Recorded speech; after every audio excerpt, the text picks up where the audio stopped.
further down the line, you are going to potentially see inflationary pressures once the COVID situation has cooled down. But you're absolutely right. In the near term, obviously, there's been easing from the Bank of England. We're expecting a modest stimulus package from the ECB today, and we're expecting another couple of rate cuts in the near term from the Fed as well.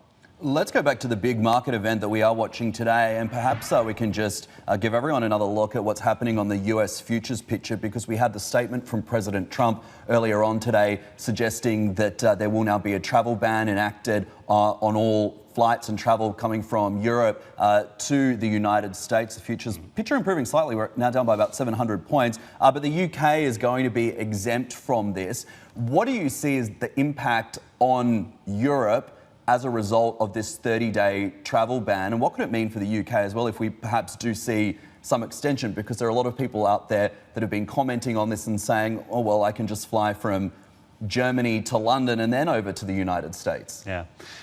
Well, I think realistically, the appetite from US tourists to travel to Europe was probably quite low anyway, right? So I think these types of travel bans, perhaps they make people in the US feel more safe and secure, but I think realistically, the real constraint it's going to pose on people who might otherwise have travelled might be relatively modest, and even if that weren't the case, the reality is we have seen quite severe measures taking place in Italy already, and we might see those kind of measures being implemented within European countries themselves.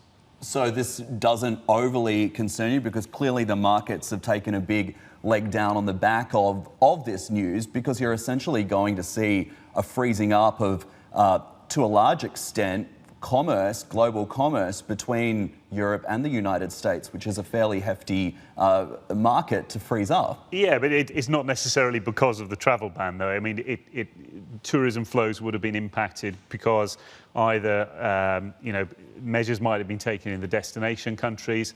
Tourism flows would have been impacted because people are averse to travelling to countries where they see there's also an outbreak. And so it's not necessarily the imposition of the measures themselves.